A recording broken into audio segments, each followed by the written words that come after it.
Hai teman-teman, ilmu pengetahuan sosial atau IPS merupakan salah satu mata pelajaran di sekolah yang terpadu antara berbagai konsep-konsep dasar dari beberapa cabang ilmu-ilmu sosial yang mana disusun untuk kebermaknaannya bagi peserta didik dalam kehidupannya. Pembelajaran IPS mengharapkan agar peserta didik mampu memahami konsep-konsep dasar IPS yang memadukan banyak disiplin ilmu sosial sehingga dapat menghadapi suatu fenomena, gejala, maupun masalah sosial yang timbul dari berbagai dimensi dan aspek dalam kehidupan. Bersama saya, Iskawati Hariji, kita akan membahas terkait konsep-konsep sejarah. Nah, sebelum masuk ke pembahasan yang lebih dalam, teman-teman perlu ketahui bahwasannya sejarah secara harfiah berasal dari kata Arab sajaratun yang artinya pohon. Dalam bahasa Arab sendiri, sejarah disebut tarik. Adapun kata tarik dalam bahasa Indonesia artinya kurang lebih adalah waktu atau penanggalan. Kata sejarah lebih dekat pada bahasa Yunani yaitu historia yang berarti ilmu atau orang pandai. Kemudian dalam bahasa Inggris menjadi history yang berarti masa lalu manusia. Teman-teman, jadi sejarah adalah suatu ilmu pengetahuan yang mempelajari segala peristiwa atau kejadian yang telah terjadi pada masa lampau dalam kehidupan umat manusia. Dalam kehidupan manusia, peristiwa sejarah merupakan suatu peristiwa yang abadi, yang unik dan penting. Peristiwa yang abadi adalah peristiwa sejarah yang tidak berubah dan tetap dikenang sepanjang masa. Peristiwa yang unik adalah peristiwa sejarah yang hanya terjadi satu kali dan tidak pernah terulang persis sama untuk kedua kalinya. Sementara peristiwa yang penting adalah peristiwa sejarah yang mempunyai arti dalam menentukan kehidupan orang banyak. Teman-teman, berbicara terkait konsep-konsep dasar sejarah. Di sini kita akan membahas terkait beberapa konsep yang dikembangkan dalam ilmu sejarah seperti ada perubahan, peristiwa, sebab dan akibat, nasionalisme, peradaban, perbudakan, waktu, feminisme, liberalisme, dan konservatisme. Penjelasan mengenai konsep-konsep tersebut kita akan membahas lebih dalam. Pembahasan yang pertama terkait perubahan. Jadi konsep perubahan merupakan istilah yang mengacu kepada sesuatu hal yang menjadi tampil berbeda. Konsep tersebut demikian penting dalam sejarah dan pembelajaran sejarah, mengingat sejarah itu sendiri pada hakikatnya adalah perubahan. Seorang futuris ternama Amerika Serikat, Alvin Toffler 1981 mengemukakan bahwa perubahan tidak sekedar penting dalam kehidupan, tetapi perubahan itu sendiri adalah kehidupan. Kemudian perubahan itu merupakan gejala yang umum terjadi pada masyarakat manusia. Dalam konteks kehidupan manusia sebagai makhluk sosial dikenal dua macam perubahan, yaitu ada perubahan sosial atau social change dan perubahan kebudayaan atau cultural change. Perbedaan pengertian antara perubahan sosial dan perubahan budaya terletak pada pengertian masyarakat dan budaya yang diberikan. Tetapi pada umumnya perubahan budaya menekankan pada sistem nilai, sedangkan perubahan sosial pada sistem kelembagaan yang mengatur tingkah laku anggota masyarakat. Kemudian beberapa pendapat tentang definisi perubahan sosial itu sosial budaya ada menurut Kingsley Davis, perubahan sosial merupakan bagian dari perubahan kebudayaan. Perubahan kebudayaan itu mencakup semua unsur kebudayaan, misalnya ada kesenian, ada ilmu pengetahuan, ada teknologi, dan lain-lain, termasuk perubahan dalam bentuk serta aturan-aturan organisasi sosial. Sedangkan menurut Taylor, mengemukakan bahwa kebudayaan adalah suatu kompleks yang mencakup pengetahuan, kepercayaan, kesenian, norma, dan hukum, adat istiadat, serta kebiasaan dari manusia sebagai warga masyarakat. Nah, kemudian perubahan kebudayaan itu adalah setiap perubahan dari semua unsur kebudayaan tersebut. Jadi, perubahan sosial budaya ini terjadi secara terus-menerus dari dahulu, sekarang, dan di masa yang akan datang. Jadi, perubahan sosial budaya tidak dapat dipisahkan karena kebudayaan berasal dari masyarakat dan masyarakat tidak mungkin tanpa adanya kebudayaan. Kemudian membahas terkait yang kedua, peristiwa. Konsep peristiwa memiliki arti sebagai suatu kejadian yang menarik maupun luar biasa karena memiliki keunikan. Dalam penelitian sejarah, peristiwa selalu menjadi objek kajian, mengingat salah satu karakteristik ilmu sejarah adalah mencari keunikan-keunikan yang terjadi pada peristiwa tertentu dengan penekanan pada tradisi-tradisi relativisme. Nah, kemudian sejarah ini adalah suatu peristiwa dalam suatu rentang waktu yang langsung terus-menerus yang melibatkan perubahan dalam kehidupan manusia. Nah, suatu peristiwa dipengaruhi oleh kekuatan di luar manusia, yaitu berupa kekuatan fisik, material, atau dimensi alam. Kekuatan tersebut merupakan suatu potensi bagi terjadinya suatu peristiwa. Terjadinya peristiwa-peristiwa tersebut dapat tercermin dalam suatu peristiwa yang membawa perubahan terhadap manusia dalam dimensi ruang dan waktu secara fungsional dan terhubung. Proses terjadinya suatu peristiwa dan perubahannya berlangsung. Sejarah juga merupakan semua peristiwa masa lampau atau sejarah sebagai kenyataan. Sejarah dapat membantu para siswa memahami perilaku manusia pada masa yang lampau, masa sekarang, dan masa yang akan datang. Nah, selanjutnya konsep yang ketiga yaitu sebab akibat. Istilah sebab merujuk kepada pengertian faktor-faktor determinan fenomena pendahulu yang mendorong terjadinya sesuatu perbuatan, perubahan, maupun peristiwa berikutnya, sekaligus sebagai suatu kondisi yang mendahului peristiwa. Sedangkan akibat adalah sesuatu yang menjadikan kesudahan atau hasil suatu perbuatan maupun dampak dan peristiwa. Nah, kemudian terdapat hubungan sebab akibat dalam sejarah. Nah, setiap peristiwa selalu ada faktor yang menyebabkan mengapa peristiwa itu terjadi dan apa akibat peristiwa tersebut terhadap berbagai faktor lain dalam masyarakat. Nah, kemudian peristiwa yang terjadi pada masa kini itu timbul dan berkaitan erat dengan masa yang lalu. Nah, ada banyak faktor yang menyebabkan terjadinya suatu peristiwa tertentu dan semuanya itu memiliki latar belakang tersendiri. Nah, selanjutnya itu faktor yang menyebabkan terjadinya peristiwa tersebut itu seperti faktor politik, ada ekonomi, sosial, dan budaya, baik itu secara internal maupun eksternal. Karena itu ada keharusan atau tekanan terjadinya peristiwa tertentu. Nah, kemudian pengertian memengaruhi secara timbal balik. Nah, meliputi pula arti bahwa mekanisme saling memengaruhi ini merupakan suatu jaringan yang begitu rumit sehingga seringkali tidak dapat ditentukan dengan pasti apa yang menjadi sebab dan apa yang merupakan akibat.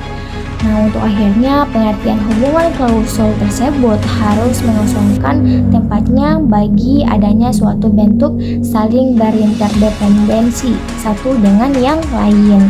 Nah, konsep keempat yaitu terkait nasionalisme. Nah, konsep nasionalisme secara sederhana memiliki arti rasa kebangsaan, di mana kepentingan negara dan bangsa itu mendapat perhatian besar dalam kehidupan berbangsa dan bernegara. Nah, selanjutnya konsep nasionalisme ini sebagaimana dikemukakan oleh Hertz itu mengatakan 4 unsur yang merupakan poin-poin penting bagi terbentuknya nasionalisme. Nah, sebagai berikut itu, yang pertama ada keinginan untuk mencapai kesatuan nasional yang terdiri atas kesatuan sosial, ekonomi, politik, agama, kebudayaan, komunikasi, dan solidaritas. Nah, yang kedua, keinginan untuk mencapai kemerdekaan dan kebebasan nasional yang sepenuhnya, yaitu bebas dari dominasi dan campur tangan bangsa asing terhadap urusan dalam negeri. Nah, yang ketiga yaitu keinginan dalam kemandirian, keunggulan individualitas, keaslian atau kekhasan, misalnya menjunjung tinggi bahasa nasional. Nah, jadi sebuah bangsa terbentuk karena adanya persamaan nasib. Itu ada keinginan dan cita-cita yang dapat merekatkan kelompok-kelompok masyarakat menjadi satu bangsa dan membentuk negara yang diyakini itu dapat melindungi, menampung, dan mewujudkan cita-citanya. Nah, selanjutnya adapun ciri-ciri nasionalisme itu yang pertama yaitu cinta tanah air, ras, bahasa, budaya ataupun bahasa bersama. Yang kedua, keinginan akan kemerdekaan politik, keselamatan dan prestise bangsa. Yang ketiga yaitu nasionalisme adalah satu dogma yang mengajarkan bahwa individu itu hanya hidup untuk bangsa itu sendiri. Nah, konsep yang kelima yaitu kemerdekaan atau kebebasan. Jadi konsep kemerdekaan atau kebebasan ini adalah nilai utama dalam kehidupan politik bagi setiap negara dan bangsa maupun umat manusia yang senantiasa diagung-agungkan, sekalipun tidak selamanya dipraktikkan. Nah, arti penting kemerdekaan ini dapat dilihat pada ketentuan yang mengatur hak-hak asasi manusia. Nah, sebagaimana tercantum dalam deklarasi, jadi hak-hak manusia universal yang disetujui dengan suara bulat oleh Majelis Umum Perserikatan Bangsa-Bangsa itu pada tanggal 10 Desember 1948. Nah, kemerdekaan ini merupakan salah satu hak dasar bagi manusia. Menurut Hamka, kemerdekaan adalah semangat hidup manusia dan tonggak kejayaannya. Jadi manusia ini dilahirkan bebas, dia dilahirkan ke dunia tanpa mengenal perbedaan. Oleh karena itu, dalam hidup, manusia harus tetap menjadi manusia. Kebebasan yang melekat pada manusia ini terbatas. Bebas untuk bebas bukan berarti semuanya bebas untuk dilakukan. Nah, selanjutnya konsep yang keenam yaitu kolonialisme. Jadi konsep kolonialisme merujuk kepada bagian imperialisme dalam ekspansi bangsa-bangsa Eropa Barat ke berbagai wilayah lainnya di dunia sejak abad ke-15 dan 16. Pada puncak perkembangan kolonialisme merajalela pada abad ke-19, di mana hampir setiap negara di Eropa ini memiliki daerah jajahan di Asia, Afrika, dan Amerika. Nah, kolonialisme ini berasal dari kata koloni yang menurut bahasa Latin artinya pemukiman, sebuah upaya yang dilakukan oleh para negara penguasa itu dalam rangka menguasai suatu daerah maupun wilayah untuk bisa mendapatkan sumber daya disebut dengan kolonialisme. Nah, selanjutnya teman-teman, untuk imperialisme sendiri itu adalah sebuah istilah yang berasal dari kata imperator yang artinya memerintah. Jadi, imperialisme ini adalah sebuah sistem dalam dunia politik yang memiliki tujuan menguasai negara lain dan memperoleh kekuasaan maupun untuk keuntungan dari negara yang dikuasainya. Jadi perkembangan kolonialisme dan imperialisme barat di Indonesia itu menyebabkan perubahan masyarakat Indonesia dalam berbagai bidang. Jadi pemerintah kolonial itu menerapkan kebijakan yang merugikan bangsa Indonesia. Akibatnya bangsa Indonesia ini melakukan perlawanan untuk mengusir penjajah. Nah, kemudian konsep yang ketujuh yaitu revolusi. Konsep revolusi menunjuk pada suatu pengertian tentang perubahan sosial politik yang radikal. Itu berlangsung cepat dan besar-besaran. Jadi revolusi ini terjadi ketika berbagai kesulitan perang dan krisis keuangan negara berhasil diatasi. Namun memiliki institusi-institusi yang rentan terhadap revolusi. Jadi Skocpol yang mengidentifikasi 3 ciri kelembagaan yang menyebabkan kerentanan. revolusi tersebut, yaitu yang pertama ada lembaga militer negara, sangat interior terhadap militer dari negara-negara pesaingnya. Nah, kemudian yang kedua itu ada elit yang otonom, mampu menentang atau menghadang implementasi kebijaksanaan yang dijalankan pemerintah pusat. Nah, selanjutnya yang ketiga yaitu kaum petani, memiliki organisasi pedesaan yang otonom. Nah, jadi revolusi ini merupakan suatu perubahan yang besar, yang mendasar dan radikal yang mempengaruhi bidang-bidang lain dalam kehidupan bermasyarakat. Nah, selanjutnya konsep yang kedelapan yaitu fasisme.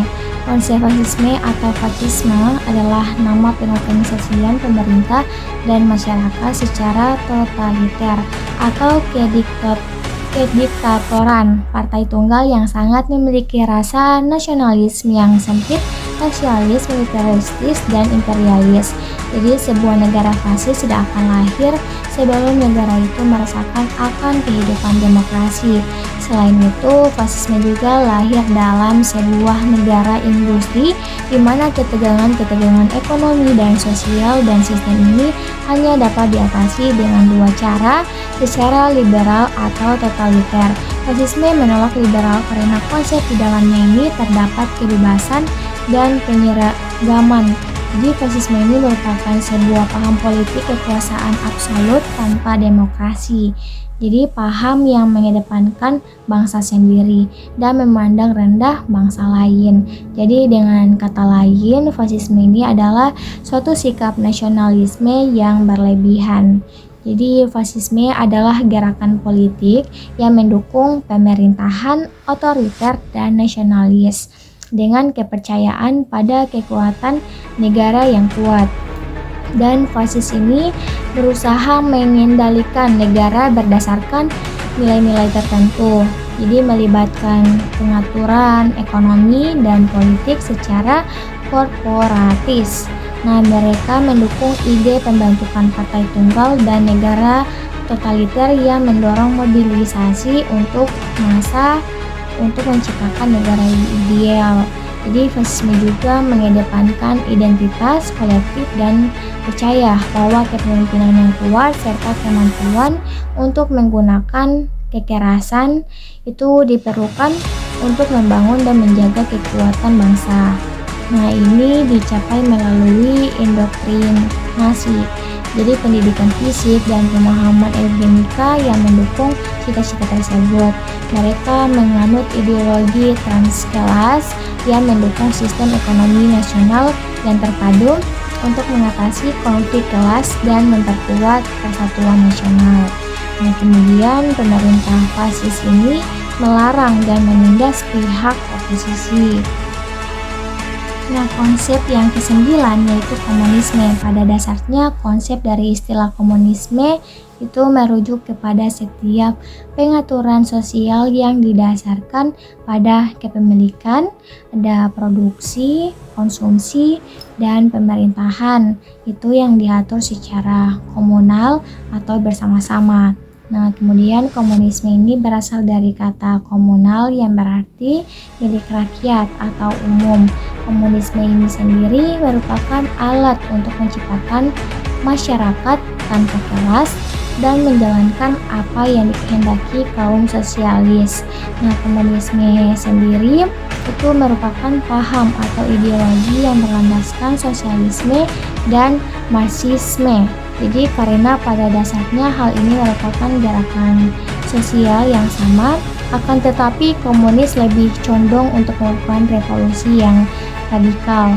Nah, pada dasarnya marxisme yang menjadi landasan dari komunisme yang sekarang ini berbeda dengan yang dijalankan pada saat ini, yang dimana bertujuan untuk menghapuskan kelas dan merealisasikan kepemilikan bersama demi kebaikan kaum proletar atau buruh yang mengalami penindasan oleh kaum berjuis atau pemodal. Nah, hal ini terjadi karena kaum kapitalis memperalat kaum buruh untuk mencapai keinginan mereka. Nah, yaitu untuk biaya produksi seminimal mungkin, akan tetapi untung yang didapatkan banyak. Nah, selanjutnya konsep yang ke-10 terkait peradaban. Konsep peradaban atau civilization merupakan konsep yang merujuk pada suatu entitas kultural seluruh pandangan hidup manusia. Ini yang mencakup nilai, norma, institusi, dan pola pikir terpenting dari suatu masyarakat yang terwariskan dari generasi ke generasi. Selain itu, peradaban menunjuk kepada suatu corak maupun tingkatan moral yang menyangkut penilaian terhadap totalitas kebudayaan. Nah, jadi peradaban jauh melebihi luasnya dari suatu kebudayaan yang saling mempengaruhi. Nah, dalam Kamus Umum Bahasa Indonesia, kata peradaban berasal dari kata adab yang berarti sopan, kesopanan, kehalusan, dan kebaikan budi pekerti atau tingkah laku. Nah, kata itu diberi awalan per dan akhiran an sehingga menjadi peradaban yang mempunyai dua makna, yaitu yang pertama, kemajuan, yaitu kecerdasan kebudayaan, lahir batin, dan yang kedua hal yang menyangkut sopan santun, budi bahasa, dan kebudayaan suatu bangsa peradaban. Berarti kemajuan dan kecerdasan yang ada pada suatu bangsa. Nah, bangsa yang memiliki kecerdasan dan mencapai kemajuan dalam kehidupan itu adalah kebudayaan. Jadi, peradaban ini dipakai untuk bagian-bagian dan unsur-unsur dari kebudayaan yang halus dan indah, seperti kesenian, ilmu pengetahuan, serta sopan santun dan sistem pergaulan yang kompleks dalam suatu masyarakat. Jadi sering juga istilah peradaban ini dipakai untuk menyebut suatu kebudayaan yang mempunyai sistem teknologi, ada seni bangunan, ada seni rupa, sistem kenegaraan, dan ilmu pengetahuan yang maju, serta berkembang. Nah, selanjutnya konsep ke-11 yaitu perbudakan. Jadi pada hakikatnya konsep perbudakan atau slavery adalah istilah yang menggambarkan suatu kondisi di mana seseorang maupun kelompok tidak memiliki kedudukan dan peranan sebagai manusia yang memiliki hak asasi sebagai manusia yang layak. Nah, jadi keberadaan budak ini merupakan sebuah realitas historis. Jadi budak dan perbudakan merupakan suatu profesi dan sistem yang telah berjalan sejak lama, sekali ribuan tahun seiring perjalanan peradaban manusia. Nah, kemudian keberadaan budak dan institusi perbudakan merupakan fenomena umum dan hampir dapat ditemui di berbagai komunitas masyarakat di dunia. Nah, menurut Apriana dan Heriati tahun 2021, bahkan tak jarang budak telah menjadi komoditas penting dan menjanjikan di setiap zamannya, serta tetap eksis dari waktu ke waktu, walaupun telah terjadi peralihan zaman. Nah, perbudakan ini adalah wajah dunia yang menempatkan manusia atau seseorang atau sekelompok orang. Nah, itu berada di bawah kendali kerja atau seseorang dan dikuasai kehidupannya, sehingga ia kehilangan sebagian atau seluruh kebebasan. Jadi budak adalah orang-orang yang berada di bawah kontrol dan tereksploitasi. Ia kehilangan kepemilikan atas dirinya, itu jiwa dan raganya, dan dipekerjakan untuk memenuhi kebutuhan orang lain atau tuannya. Nah, konsep yang ke-12 yaitu waktu. Jadi konsep waktu dalam hal ini seperti hari, tanggal, bulan, dan tahun merupakan konsep esensial dalam sejarah. Begitu pentingnya mengenai waktu yang digunakan, baik pada riset historis dan empiris dalam perspektif kronologis, fungsional, strukturalis, dan maupun simbolis. Nah, secara alternatif, ilmuwan atau sejarawan dapat menggunakan penempatan subjektif dari saat kemarin, sekarang, dan akan datang. Mengenai pentingnya pemahaman tentang waktu, menurut Stomka tahun 2004, terdapat 6 fungsi waktu, yaitu yang pertama sebagai penyelaras tindakan, yang kedua sebagai koordinasi, yang ketiga sebagai bagian dalam tahapan atau rentetan peristiwa, yang keempat menempati ketepatan, yang kelima menentukan ukuran, yang terakhir itu untuk membedakan suatu masa tertentu dengan yang lainnya. Nah, kemudian waktu atau dimensi temporal ini memiliki dua makna, yaitu makna konotatif dan makna denotatif. Jadi, makna waktu secara denotatif adalah suatu kesatuan seperti detik, menit, jam, hari, minggu, bulan, tahun, abad, dan seterusnya. Sedangkan makna waktu secara konotatif adalah waktu sebagai suatu konsep. Itu ruang atau dimensi spesial merupakan tempat terjadinya berbagai peristiwa. Itu baik peristiwa alam maupun peristiwa sosial dan peristiwa sejarah dalam proses perjalanan waktu. Nah, manusia, yaitu dimensi manusia, adalah pelaku dalam peristiwa sosial dan peristiwa sejarah. Nah, dengan demikian, ketiga konsep tersebut tidak dapat dipisahkan dalam suatu peristiwa dan perubahannya. Nah, kemudian tugas pokok ilmu sejarah itu berkaitan dengan waktu. Adalah ilmu sejarah bertugas membuka ke masa lampau atau waktu yang lalu umat manusia, dan memaparkan hidup manusia dalam berbagai aspek kehidupannya dan mengikuti perkembangannya dari masa yang paling tua hingga dewasa. Ini konsep waktu penting bagi sejarah karena tanpa diketahui dimensi waktu lampau, kini dan masa depan itu, maka sejarah akan mengalami kekacauan karena tidak berpangkal dan berujung. Nah, konsep selanjutnya yaitu feminisme. Konsep ke-13 yaitu feminisme, yaitu nama suatu gerakan emansipasi wanita dari subordinasi pria. Menurut Maggie Hume, semua gerakan feminis itu mengandung 3 unsur asumsi pokok.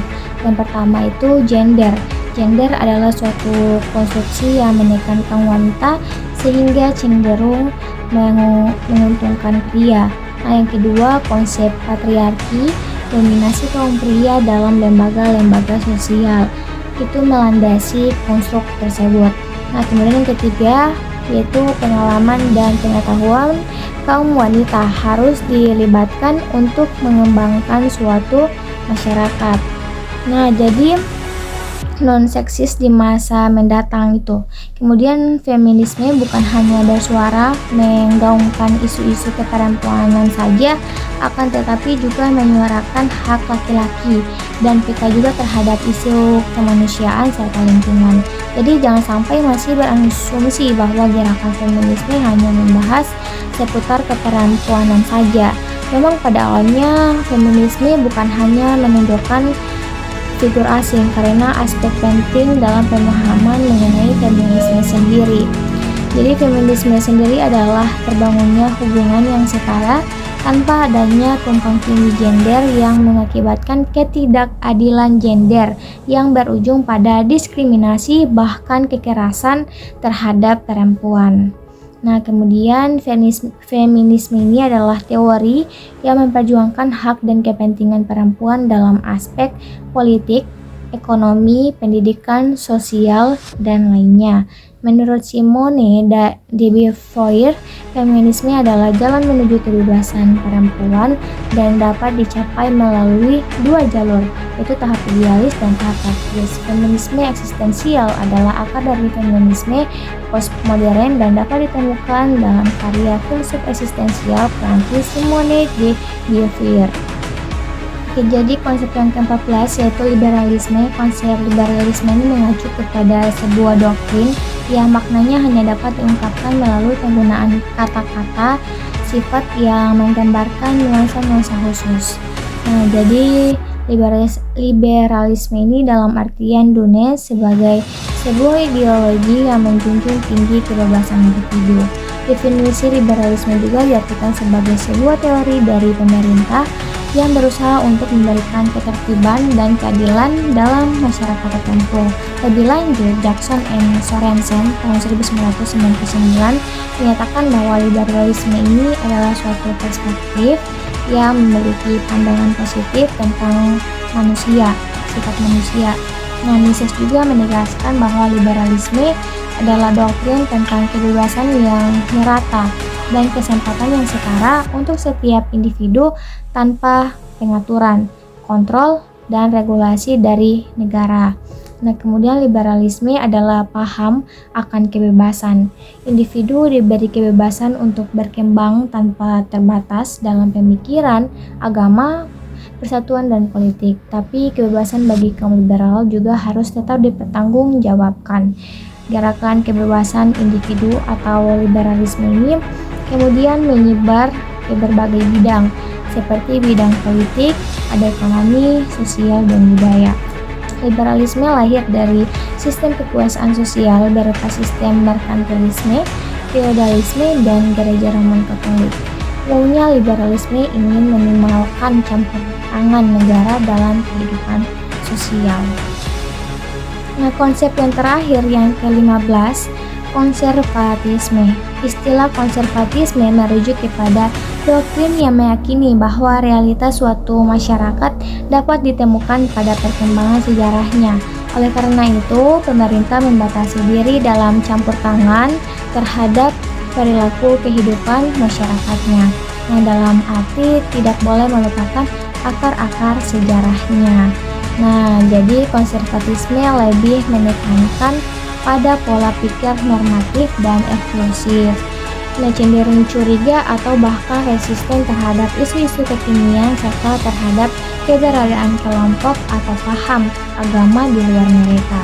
Nah, konservatisme dipahami banyak kalangan sebagai paradigma beragama yang memiliki kecenderungan diri mempertahankan doktrin murni yang berasal dan dipraktikkan pembawa ajaran beratus tahun silam. Nah, kemudian sedangkan di dunia akademik, Azumardi Azra memberikan definisi terhadapnya sebagai paradigma berpikir dan perilaku beragama yang senantiasa berpengaruh teguh pada ajaran kitab suci yang diklaim kelompok konservatif itu sebagai rujukan paling benar. Baik, kita telah selesai membahas terkait konsep-konsep sejarah. Semoga pembahasan kali ini bisa bermanfaat bagi kita semua. Saya Iska Wadiarizi mengucapkan terima kasih. Bye-bye. Semoga bermanfaat, guys. Bye-bye.